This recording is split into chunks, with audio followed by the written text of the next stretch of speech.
अस्सलामुअलैकुम। Welcome back to my YouTube channel.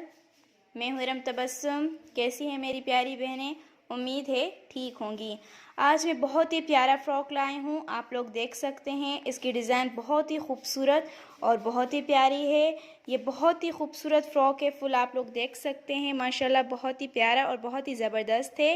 हमने इस पे सितारों का, क्रोशिया का और शीशों का काम किया है। माशाल्लाह बहुत ही जो प्यारा लग रहा है। सेम यही काम हमने इसके आस्तीनों पे भी किया है। बहुत ही प्यारी कंट्रास्ट है। आप लोग देख सकते हैं कलर कॉम्बिनेशन भी माशाल्लाह ज़बरदस्त है। आप लोग इसका फ्रंट भी देख सकते हैं। इसका दामन बहुत ज़्यादा हैवी है। बैक से भी हम लोगों ने इस पर हाथों से काम किया है। माशाल्लाह बहुत ही हैवी और बहुत ही प्यारी डिज़ाइन है। सेम यही काम इसके हमने बैक पर भी किया है। गले के बैक पर आप लोग देख सकते हैं फुल यही काम किया गया है। माशाल्लाह बहुत ही खूबसूरत और बहुत ही प्यारी फ़्रॉक है ये और बहुत ही ज़बरदस्त डिज़ाइन है। आप लोगों को ये डिज़ाइन कैसी लगी प्लीज़ हमें कमेंट्स में बताएं। अपना ख्याल रखिएगा। हमारे चैनल को सब्सक्राइब करें, शेयर करें। अल्लाह हाफ़िज़।